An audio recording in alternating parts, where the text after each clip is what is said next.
Merhaba arkadaşlar, ben Hilal. Bugünkü ilk bölümümüzde Uyan ve Yaşa kitabını inceleyeceğiz.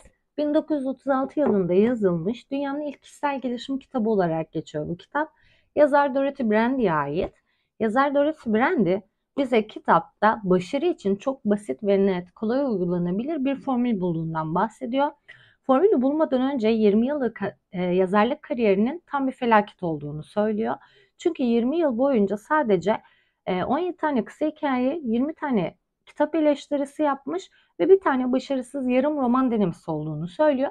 Fakat formülü bulduktan sonraki 2 yıl içerisinde 3 tane kitap tamamlamış, 24 tane makale yayınlamış, 72 konferans düzenlemiş.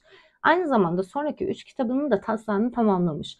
Yani bize başarı için uyguladığı formülün çok gerçekçi ve kesin uygulanabilir olduğunu ve başarıya bizi ulaştıracağından emin olduğunu söylüyor. Kitabın ilk bölümünde başarısızlığın nedenlerini incelemiş yazar. Aynı zamanda başarısızlığı neden istediğimizle de ilgili henüz farkında olmasak bile bazı nedenleri belirtmiş. Bunları birazdan anlatacağım. İkinci bölümde hem formülü anlatmış hem de formülü günlük hayatta daha kolay kullanabilmemiz için zihnimizi eğitmemiz gereken birkaç disiplin aracı vermiş. Aslında 12 disiplin aracı vermiş. Fakat kitap 1936'da yayınlandığı için bazı uygulamalar günümüz şartlarına uygun değildi. Ben bunları günümüz şartlarına uyarladım ve birleştirdim. O yüzden 5 tane disiplinden bahsedeceğim size. Şimdi birinci bölüm başarısızlığa neden uğrarız. Yazar şöyle diyor. Başarısız olmak için harcadığımız çaba ve enerji başarılı olmak için gerekli olan çaba ve enerjiden aslında daha fazla diyor. Bunu şöyle uç bir örnekle açıklamış. İstanbul'da yaşadığınızı düşünün. Silivri'de bir randevunuz var. Randevunuza giderseniz daha mutlu, daha başarılı ya da daha zengin olacaksınız. Ama siz arabaya bindikten sonra randevuya gitmek yerine Şile'ye gitmenin daha keyifli olacağına karar veriyorsunuz ve rastgele arabanızı Şile'ye doğru sürüyorsunuz. Şimdi yazar bize şöyle bir soru soruyor. Bu adam bize rastgele araba sürmenin çok keyifli olduğunu, işte yolda olmanın çok eğlenceli olduğunu söylerse bu adamın felsefesini övmeli miyiz? Ve sonra şöyle devam ediyor. Diyor ki çoğumuz başarıyla olan randevumuza giderken aslında bu adam gibi davranıyoruz.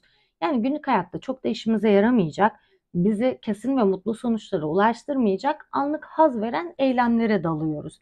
O yüzden biz aslında başarısızlığa uğruyoruz diyor. Öncelikle başarılı olmanın yeteneklerimizle hiçbir alakası olmadığını bilmeniz gerekiyor. Bu sadece enerjimizi doğru şeylere yönlendirmemiz ve önceliklerimizi doğru belirlemememizle ilgili. Bu konuda neden başarısız olmak isteriz şeklindeki kısma girdiğinde yazar çıkış noktası olarak Freud'un insanın iki temel içgüdüsü vardır. Bir tanesi yaşam isteği, bir tanesi güç isteğidir lafından yola çıkmış. Ve şöyle demiş, ortalama bir insan hayatı boyunca aşağılanmaya, yoksulluğa, açlığa katlanabilir ve buna katlanmasının tek nedeni dürtüsel olarak içinde bulunan nefes alıp verme yani yaşama isteğidir demiş. E, Ölmek de yaşamak kadar doğaldır ve insanlar her zıtlığı içinde birlikte barındırır. Yani yaşamayı istediğimiz kadar ölmeyi istiyoruz.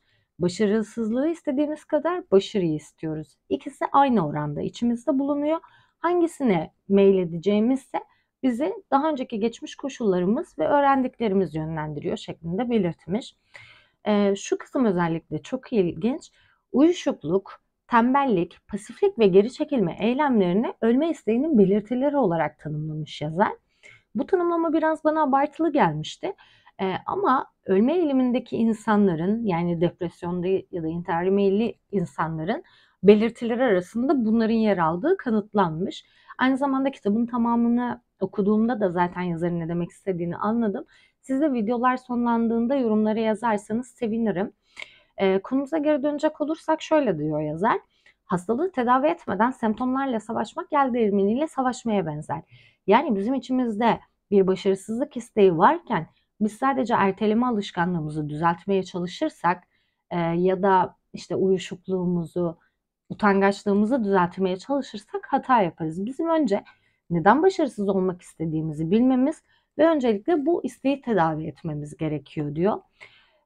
İlk başlarda yani şöyle düşünün. Özellikle Türkiye'de insanların çoğu açlıkla çalışmak arasında bir seçim yapmak zorunda kalıyor. Yani aç kalmamak için mecburen sevmediği işlerde çalışıyor. Zaten ne demek istediğimi bu konuda çok net anladığınıza eminim. Belki pek çoğunuz aynı durumdan müzdaripsiniz. Ve biz maalesef belirli şartlar altında çalışırken öncelikle hayallerimizi veya ideallerimizi canlı tutsak, işte hafta sonları ya da tatillerde bu hayaller ve idealler yönünde eyleme geçsek bile insanüstü bir çaba gerektirdiği için mevcut çalışma koşulları altında hayalleri canlı tutmak e, farkında olmadan başarısızlık isteğine doğru çekiliriz diyor yazar. Yani sevmediğimiz bir işte başarılı olmamız zaten mümkün değil. Şimdi ikinci kısma geçelim.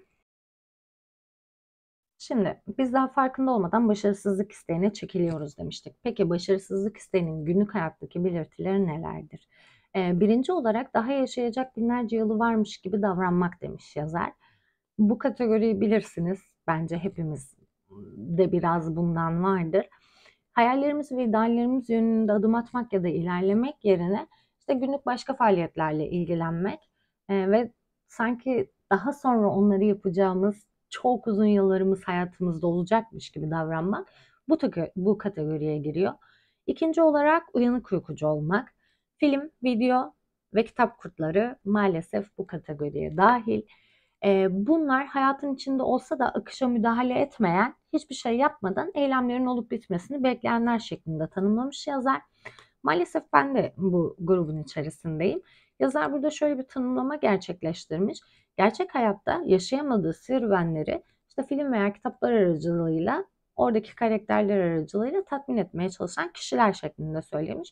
Çünkü işte yazarın dediği gibi hepimiz başarı isteğine, güç isteğine, bu dürtülere sahibiz aslında. Bunları kendi hayatımızda tatmin etmek yerine başkalarının rolleri üzerinden tatmin etmeye çalışıyoruz. Üçüncü olarak uyur gezer olmak demiş. Bunlar zihninde meşgul olacağı farklı faaliyetler varken, yani farklı bir düşünce varken daha zihin faaliyeti gerektiren ufak tefek işler yapan kişiler. İşte film izlerken el işi öğrenenler ya da bir sorun düşünürken yemek pişirenler.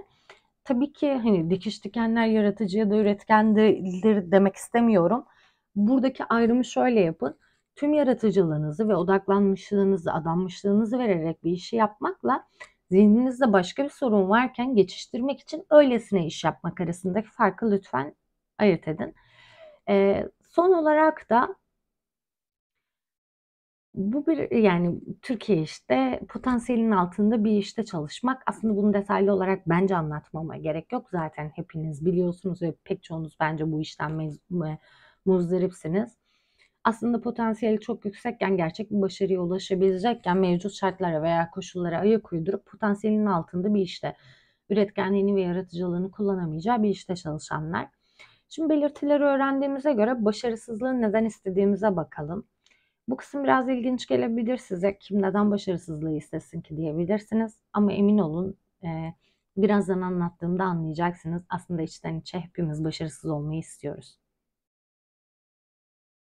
Biz farkında olmasak da bilinçaltımız ve bilinçli zihnimiz çoğu zaman farklı şeyler ister.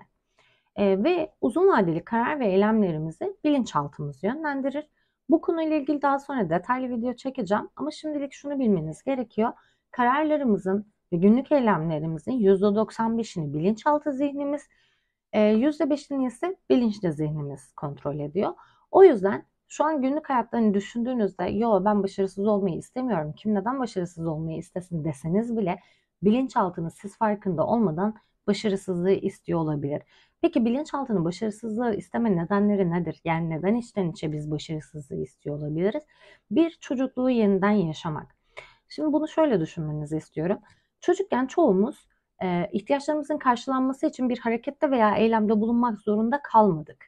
Aslında bizim için ihtiyaçlarımız karşılandı ve mutlu olmak için de sadece hayal gücümüz yeterliydi. Yani zihnimizde oyunlar kurup mutlu olabiliyorduk. Şimdi bazı yetişkinlerde ki yazar bunun %70'den fazla olduğunu söylüyor. Yetişkinlerin %70'inden fazlası çocukluğunda bakım almanın güvenli alanını terk etmeyi reddediyor.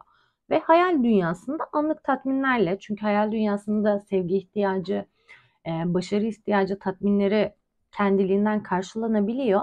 Bu tatminleri karşılayarak, hayal kurarak yetişkin dünyasına adım atmayı reddediyor. Hayal kurmak kötüdür demiyorum. sadece yetişkin olduğumuzu fark etmeli ve günlük hayattaki sorumlulukları ve eylemleri ona göre düzenlemeliyiz diyorum. Bunu zaten detaylarına gireceğiz. Şimdi ikinci kısım alçak gönüllü olmak. Başarısız olmayı istediğinizde ya da içten içe başarısız olduğunuzda bir eylemi denediğinizde ama tam odaklanmadan ve tam adanmışlık sağlamadan bir eylem denediniz ve sonra başarısız oldunuz. Kendi kendinize ya da çevrenize denediğinizi ama başarmak için gerekli olan yeteneklerin sizde olmadığını söyleyebilirsiniz. Bu sizi çok fazla alçak gönüllü ve kendinin farkında olan bir insan yapabilir. Buradan böyle bir çıkarım elde ediyor olabilirsiniz. O yüzden alçak gönüllü olmak ve çocukluğunu yeniden yaşamak kısmını aklınızda tutun. Üçüncü kısım başkasına galip gelmemek, sevdiklerinize galip gelmemek. Özellikle Türkiye gibi ataerkil toplumlarda kadınlar için en yaygın başarısızlık nedenlerinden biridir bu. Sevdiğiniz insana üstün gelmeme çabası. Erkekler için de genelde babayla rekabet etmemek ya da babadan başarılı olmamak anlamına geliyor. Ve bilinçaltımız böyle bir istek taşıyor olabilir, farkında olmasak bile. Son olarak iyi bir dost olmak. Eğer çok uçlarda bir başarısızlık örneği sergilemiyorsanız, başarılı olanlardan daha iyi bir yoldaş olursunuz. Çünkü sevdikleriniz için daha fazla zamanınız kalır ve malum zirve tek kişiliktir derler. Sevdiklerinizle ve çevrenizle aynı frekansta iletişim kuramayacağınızı düşünerek başarısızlığı içten içe istiyor olabilirsiniz. Böylece tüm sevecenliğinizle ve dostane tavrınızla başarısızlık isteğine sürükleniyor olabilirsiniz. Şimdi hepimizin 5 yıl önce şunu yapsaydım daha iyi olur dediği, daha iyi durumda olurdum şu an dediği, keşke dediği şeyler vardır. Unutmayın, bugün de 5 yıl sonrası için keşke diyebileceğiniz o günlerden biri. O yüzden nereden başlarsak bizim için iyidir. Biz şu ana kadar başarısızlık isteğinin nedenlerini ve semptomlarını öğrendiğimize göre şimdi yazarın bize vaat ettiği o çok basit ve net formüle geçebiliriz. Bu kısımda şöyle şaşırdığım bir şey oldu. Muhtemelen siz de bu lafı daha önce defalarca duymuşsunuzdur. İşte başarı pek çok başarısız denemeden sonra gelir diye bir cümle var. İşte herkesin daha önce onlarca kez, yüzlerce kez denediğini, başarısız olduğunu ama sonra işte 101. denemesinde başarılı olduğu söylenir bize. Ve biz bunu kabul ederiz aslında. Yazar şöyle diyor, bu yanlış bir tutum.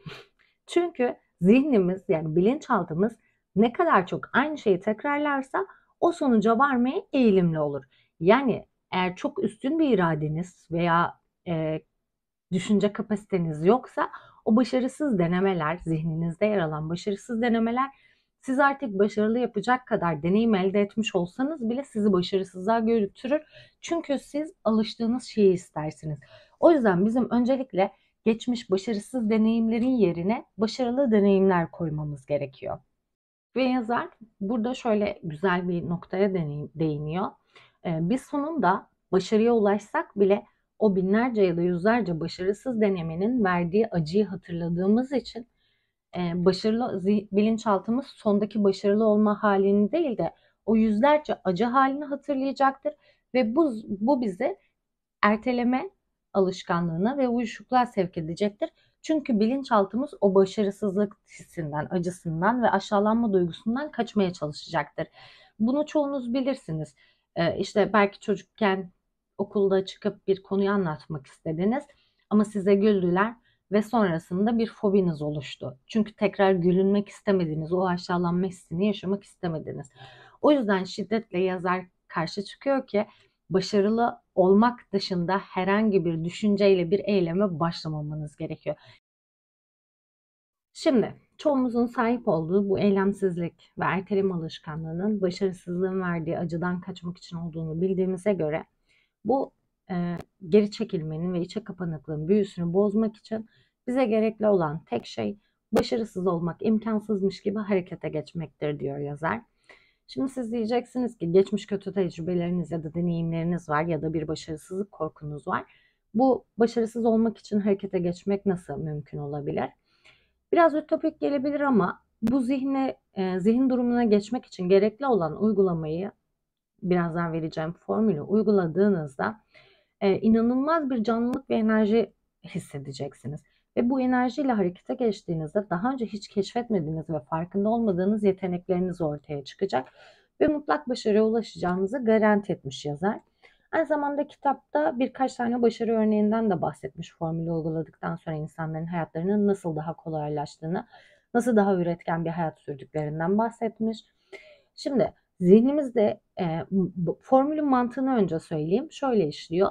Zihnimizi geçmiş acılarla veya geçmiş deneyimlerle meşgul etmezsek zihin geleceği de kontrol edemez. Yani geçmişle geleceği birbirine bağlantılayamaz. Çünkü zihin geçmiş, şimdi, gelecek olarak bir zaman çizgisi üzerinde hareket ediyor. Yani bugün herhangi bir sorunla karşılaştığınızda, daha önce de bununla karşılaşmıştım, yine sonu şöyle olacak diye bir çıkarımda bulunuyorsunuz. Bu çıkarımı engellediğimizde ya da pozitife yönlendirdiğimizde zihnimiz artık geçmişle gelecek arasındaki bu negatif bağlantıyı kurmuyor olacak. Yazarın bahsettiği formül şöyle: gün içinde yapmanız gereken, size zor gelen işleri yapmadan önce, daha önce hayatınızda ufak bir başarı da olsa elde ettiğiniz bir başarı halini hatırlamanız. Bu haldeki, yalnız izleyen konumunda o başarının hazzına kapılmayın. Önemli olan oradaki zihin durumunu almanız. Yani şöyle söyleyeyim. Küçükken iyi bir proje ödevi yaptınız okul döneminde ve öğretmeniniz sizi takdir etti. Orada takdir edilmişliğin verdiği hazzı almakla beraber aynı zamanda bir işi iyi yapmanın verdiği tatmin duygusunu da almanız gerekiyor. Yani bu zihin durumuna ulaşmanız gerekiyor. Bunu birkaç dakika gözünüzde canlandırın diyor yazar ve o zihin durumunu fark ettiğinizde günlük hayatınızda o gün yapacağınız işe aktarın. Eğer geçmişte olduğu gibi o işi yaparken de tam olarak bütün bilgiye hakim olduğunuzu düşünseniz, o işin sorunsuz biteceğini ve mutlak başarıya ulaşacağınızı düşündüğünüzde nasıl hissederdiniz ve nasıl davranırdınız? Bunu gözünüzde canlandırıyorsunuz, aklınızda bu duygunun içinde kalıyorsunuz. Sonrasında diyor ki o duyguyu yakalayana kadar ve duygunun içinde biraz kalana kadar hareket etmeyin. Duygunun içerisinde biraz kaldıktan sonra inanılmaz bir enerji hissedeceksiniz ve bir an önce işe başlamak isteyeceksiniz. Çünkü formülün başarılı olup olmadığını görmek isteyeceksiniz. O içsel gelen dürtüyü, yani başlama isteğini yakalayana kadar o duygunun içinde kalmaya çalışın. O dürtü geldiğinde kalkın işinizi yapın diyor. Burada şöyle bir şey var. Formülü bir ay, sadece bir ay bile uygulamanın yeterli olacağını söylüyor yazar. Çünkü bence günlük hayattaki ufak eylemlerinize de bunları ekleyin. Mesela benim için mutfakta olmak ve yemek yapmak hem çok keyifsiz hem de kendimi çok başarısız hissettiğim bir alan. Aynı zamanda hayatımda önemli bir rol oynamadığı için de aslında hiç üstünde durmadığım bir alan. Gerçekten başarılı olmak istediğim işlerin yanı sıra mutfağa girerken de bu formülü uyguluyorum. İşte ünlü bir şef gibi yemek yapabiliyor olsaydım ve kesin başarıya ulaşacak olsaydım nasıl bir duygu durumunda olurdum? O duygu durumunu yakalamaya çalışıyorum ve sonra işe başlıyorum. Hem aldığım sonuçlar hem de işi yaparken ki aldığım keyif oranı inanılmaz şekilde değişti. Size günlük hayattaki size zor gelen küçük uygulamaları da bunu ekleyin. Yani illa işte hayatınızın iş görüşmesine giderken bu formülü uygulamanız gerekmiyor. İşte evi boyayacaksanız da bu formülü uygulayın ve gerçek bir tasarımcı gibi evi boyadığınızı, işte mimar gibi dizayn ettiğinizi vesaire düşünün.